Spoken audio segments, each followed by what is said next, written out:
नारायण भगवान की जय, गुरुदेव भगवान की जय।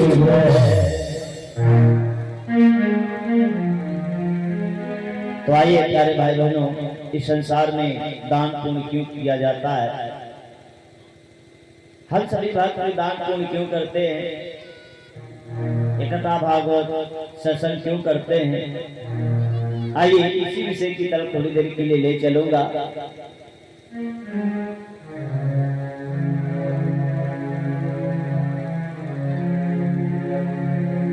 अपने दक्षिण भारत में एक देवदत्त नाम के साहूकार रहा करते थे और उनकी पत्नी थी जो थी देवदत्त हस्ताकर नामा सहसा नाम था शिवामा। बहुत अच्छी थी। देखिए, अच्छे का मतलब ये होता है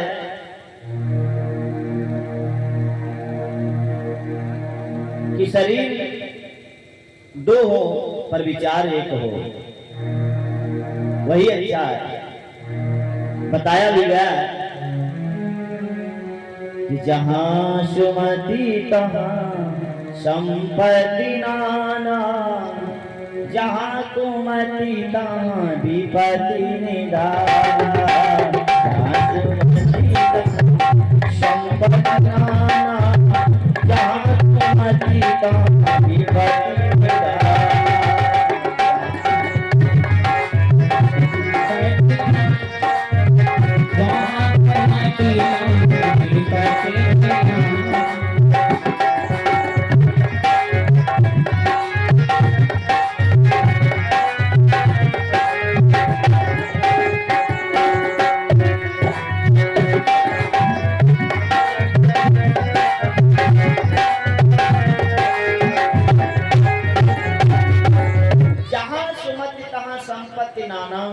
जहां पर आपस में प्रेम होता है, सुमति होती है, वहां पर देवता का भी निवास होता है।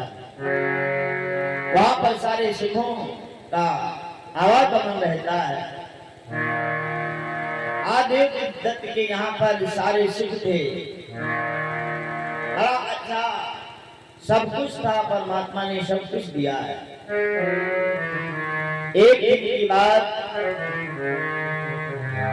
ये करो जी की बात, अरे एक दिन की बात है। उनकी जो पत्नी जो थी सहसा जी आई और अपने पति के पास पहुंची। अपने पति के पास में आकर के कहते हैं, महाराज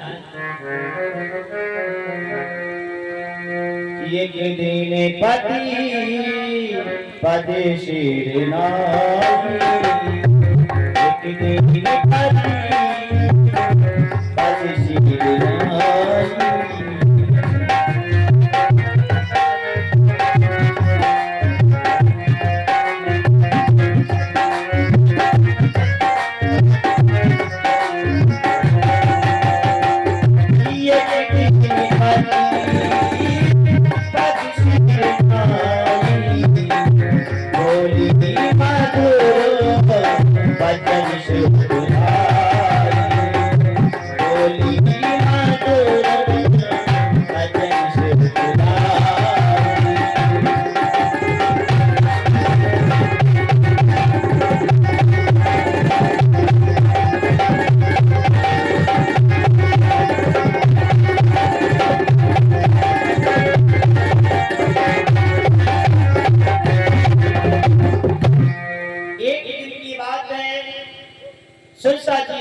हाथ जोड़ करके कहने लगी, महाराज।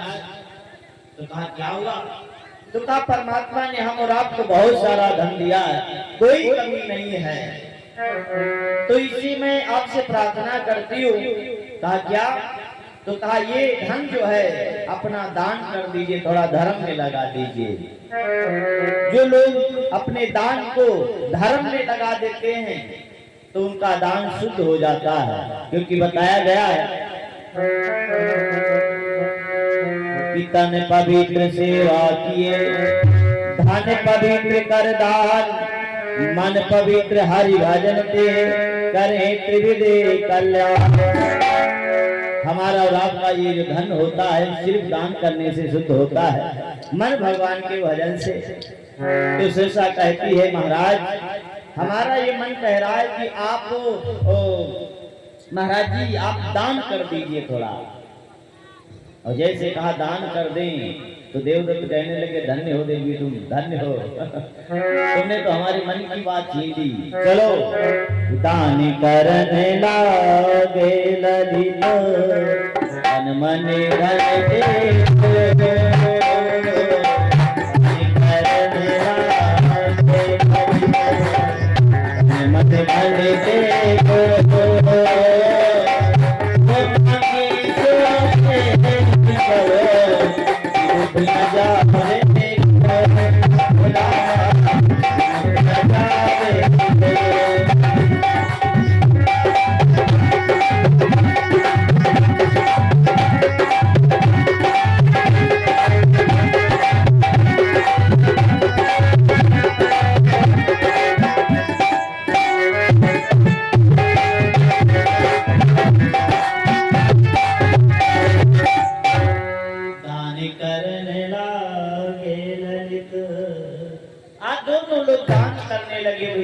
और जो दान करने लगे तो जो मांगे सो दे सब विमुख न जाने को।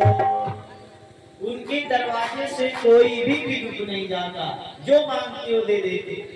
और जब दान करने लगे प्यारे तो उनका नाम होने लगा। जैसे यहाँ पर यज्ञ हो रहा है, बड़ा नाम होता है, गांव का भी नाम होता है, क्षेत्र का नाम होता है। तो वैसे ही जब दान पूर्ण करने लगे तो नाम होने लगा। और जब नाम होने लगा भैया तो एक देवता ऐसे हैं जिनको अच्छा नहीं लगता, हम और आप दान पूर्ण धर्म करने लग जाते तो उन्हें अच्छा नहीं लगता, उन्हें अच्छा नहीं लगता। कौन? इंद्रदेव। इंद्रदेव घबराए। और जैसे इंद्र देवता घबराए इंद्र देवता ने सोचा ऐसा तो नहीं ये सेठ, ये देवदत्त, ये यज्ञ, ये दान पूर्ण जिसल करके इंद्रासन को तो नहीं लेना चाहता। तुरंत धर्मराज को बुलाया और धर्मराज को बुला करके कहा जाओ इसकी ऐसी घोर कठिन परीक्षा लो कि परीक्षा में फेल हो जाए, ये दान धर्म करना भूल जाए। जाओ जाकर के ऐसी कठिन परीक्षा लो। धर्मराज वहां से प्यारे चल पड़े।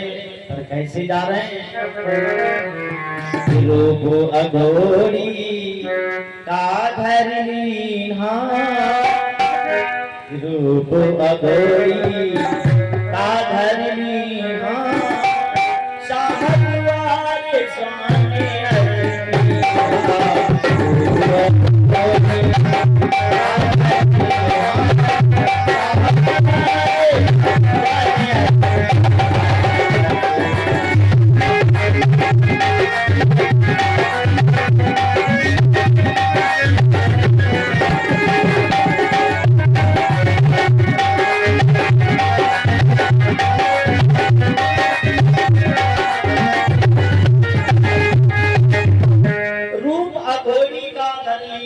अघोरी का रूप बना करके दरवाजे पर पहुंचे।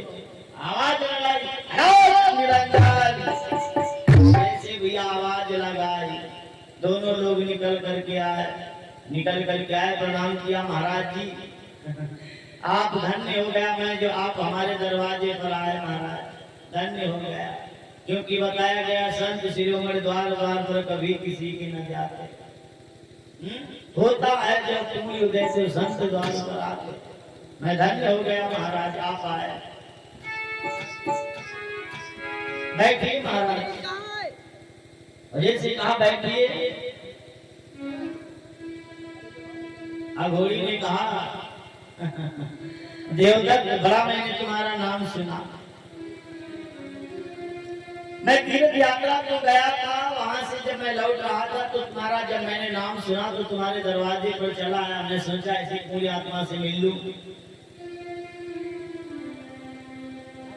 देवदत्त कहने लगे महाराज मैं धन्य हो गया, आप बताइए मैं आपकी क्या सेवा करूं?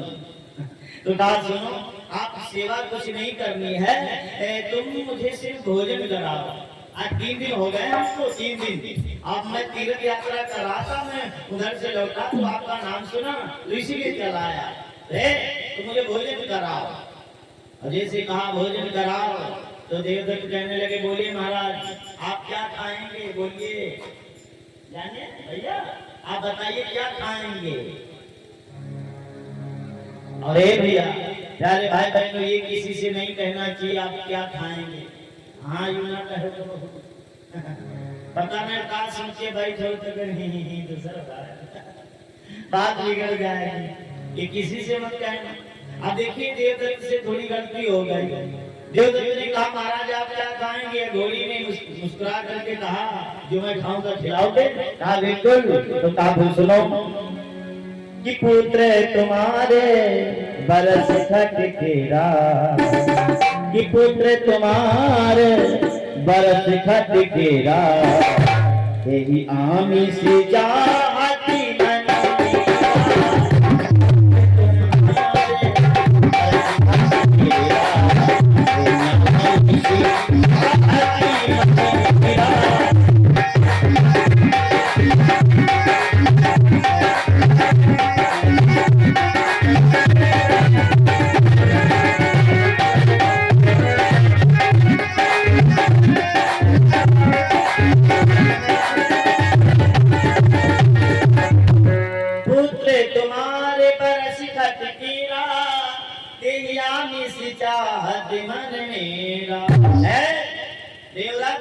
तुम्हारे 8 साल का जो बेटा है ना उसका मैं मांस खाऊंगा। समझो क्या कह रहे हैं गोरी कि मैं तुम्हारे बेटे का मांस खाऊंगा। दोनों दानी जहाँ जगता हो भैया अपने लड़का खवाएगी नहीं। पर देखिए धर्म पर चलना इतना सरल नहीं है। पग पग पर परीक्षाएं होती हैं। और एक बात और भी जान लीजिए, परीक्षा भी होना जरूरी है। अगर परीक्षा नहीं होगी तो अगली क्लास में जाने का अवसर भी नहीं मिलेगा। जैसे कहा कि आप है देवदत्त अपने पुत्र को खिलाओ।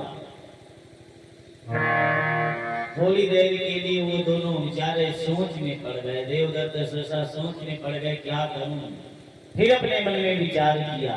क्या विचार किया कि सत्संगी थे हो। साधु विमुख द्वार से जाई, जीवन के सब पूर्ण। उन्होंने सोचा कि अगर ये बाबा मेरे दरवाजे से खाली हाथ चला गया तो सारा पूरी नष्ट हो जाएगा। और इसके साथ में अगर पूर्ण भी नष्ट हो जाएगा तो मेरा दान धर्म सत्य सब चला जाएगा। अगर बेटा चला गया तो हो सकता है दोबारा मिल जाए।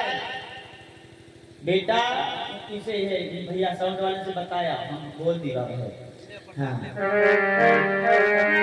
कहा अगर बेटा मिल जाए, बेटा चला जाए तो मिल जाएगा, पर अगर दान धर्म सत्य चला गया तो मिलने वाला नहीं।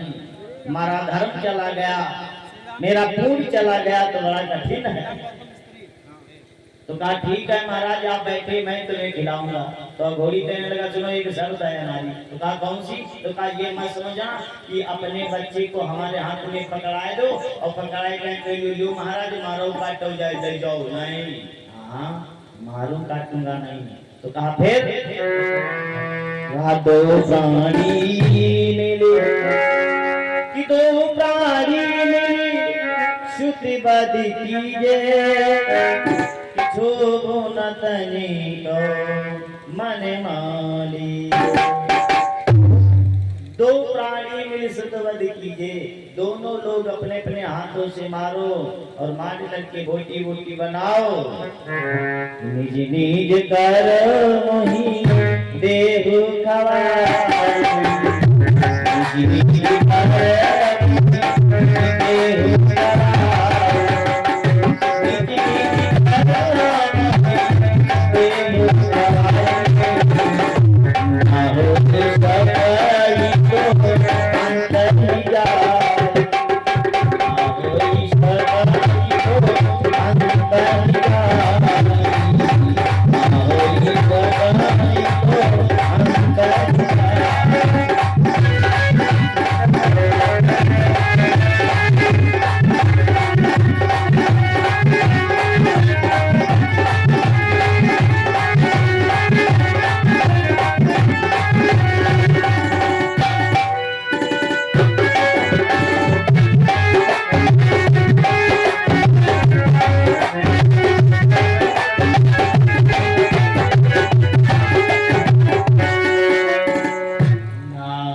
सके तो अंतई जाई। कहा अगर ना हो सके तो हम अंत चले जाए। अरे कहा नहीं महाराज जी, बैठे भी। तुरंत नौकर को बुलाया गया है, जाओ जा करके मेरा बच्चा बालकों में खेल रहा है, तो बुलाया। अब वो नौकर गया, जा करके उस बालक को ले आया। कहा महाराज जी ये बेटा तो कहा आओ यहाँ। उस नौकर को बुला करके अब वो नौकर गया, जाकर के उस बालक को ले आया और बालक को ले करके दोनों के हाथों में पकड़ा दिया। अब ये दोनों लोगों ने भैया क्या किया, अपने बालक को ले लिया और उस नौकर से कहा है तुम जाइए, आप जाइए, चलिए निकलिए, आपका काम खत्म, चलिए निकलिए। नौकर को भगा दिया। अब दोनों लोग भैया क्या करते हैं, उस बालक को ले लिया और लेकर के अंदर गए। बोले बाबा मैं थोड़ा सा समय दीजिए, मैं अभी आपको भोजन करा रहा हूँ, महाराज जी थोड़ा सा समय दीजिए। अब दोनों लोग अंदर को ले गए। देखिए माँ होती है बड़ा दयावान होती है, माँ इतनी जल्दी हमला नहीं करती। माँ करुणामयी होती है, दयावान होती है। पिता मारने लगा, जब पिता मारने लगा तो दौड़ करके गया बालक और माँ के पास में पहुंचा। और जब माँ के पास में पहुंचा रोने लगा कि मुझे पिताजी मार रहे हैं, तो माँ भी मारने लगी। और जब माँ मारने लगी तो बालक कहने लगा माँ मुझे पता है कि मैं दूर खेलने के लिए गया था, इसीलिए तो मुझे मार रही हो। माँ मैं आज कसम खा करके कहता हूँ कि दूर खेलने नहीं जाऊंगा, मुझे छोड़ दीजिए। तो माँ कहती है बेटा किया हो शिवन अब कर्म ने, कि अहो शिवन अब कर्म में होती जो खेलन को लिखा, तो कतिले हुआ जन्म हमारी को। बेटा अगर तुम्हें खेलना लिखा होता तो तुम मुझ जैसी अभागी की कोख से जन्म नहीं लेता, किसी दूसरे की कोख से जन्म लेता। तेरे भाग्य में खेलना नहीं लिखा। और इतना कहकर के प्यारे उन दोनों ने क्या किया, यस कहीं घाट कीन हर साई, यस कहीं घाट कीन हर साई।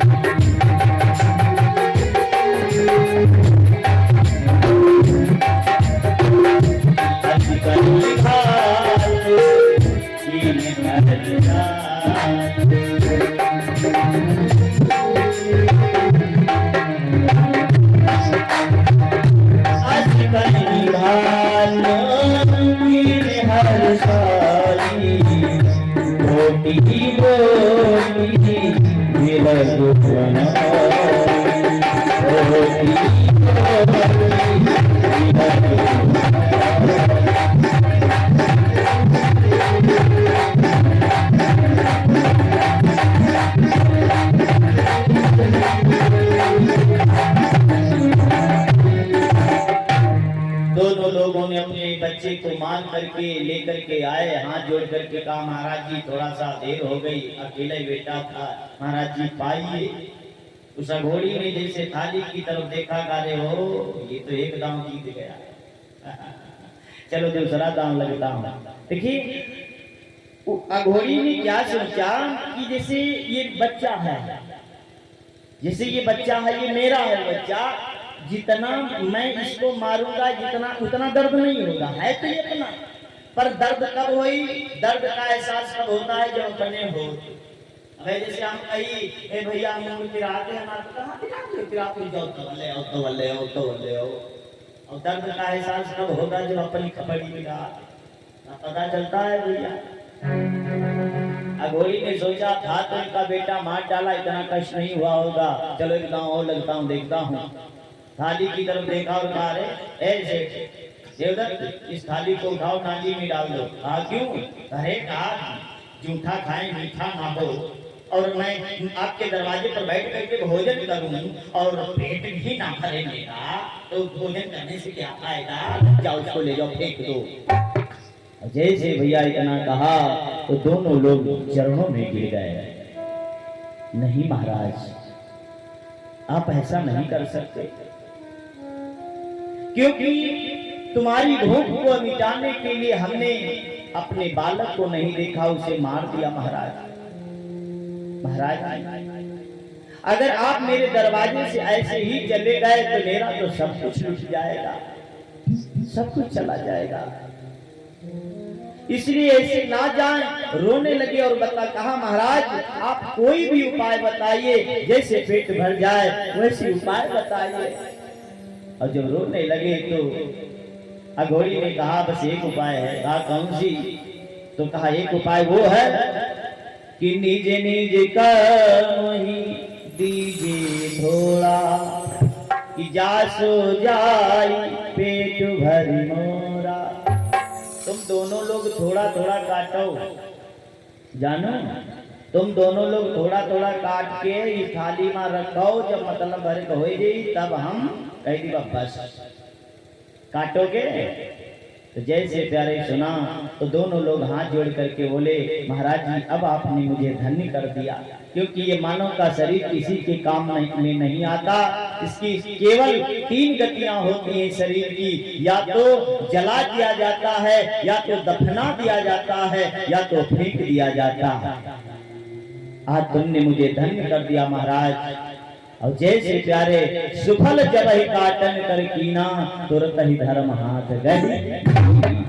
जैसे अपने छुरी मारने चले तो धर्मराज ने हाथ पकड़ लिया और कहा तुम्हारी परीक्षा पूर्ण हो गई।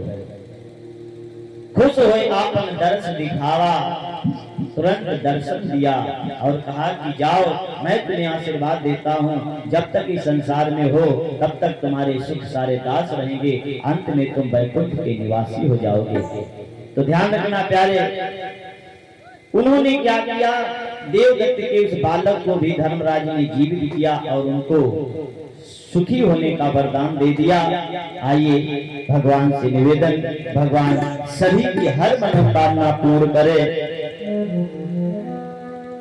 और ऐसे ही सभी की लाज बचाए। प्यारे भाई बहनों, इस कथा से यही मतलब है, जो हम और आप दान पुण्य करते हैं, धर्म करते हैं, तो हमारा मंगलमय जीवन होता है। आइए चलते चलते भगवान कन्हैया के चरणों में एक छोटी सी वंदना, फिर सादर बाबा जी के कर कमलों में। भैया भक्त रहता है भगवान कन्हैया से मेरे साथ कि मरने दम नहीं, कि अगले जन्म तक, कि अगले जन्म नहीं, 7 जन्म तक, कि 7 जन्म नहीं, जन्म जन्म तक। भक्त कहता है कि छोड़ेंगे न हम तेरा द्वार,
वृंदावन बिहारी लाल की जय है।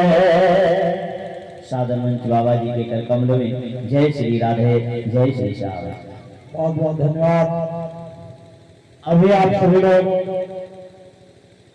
हमारे भैया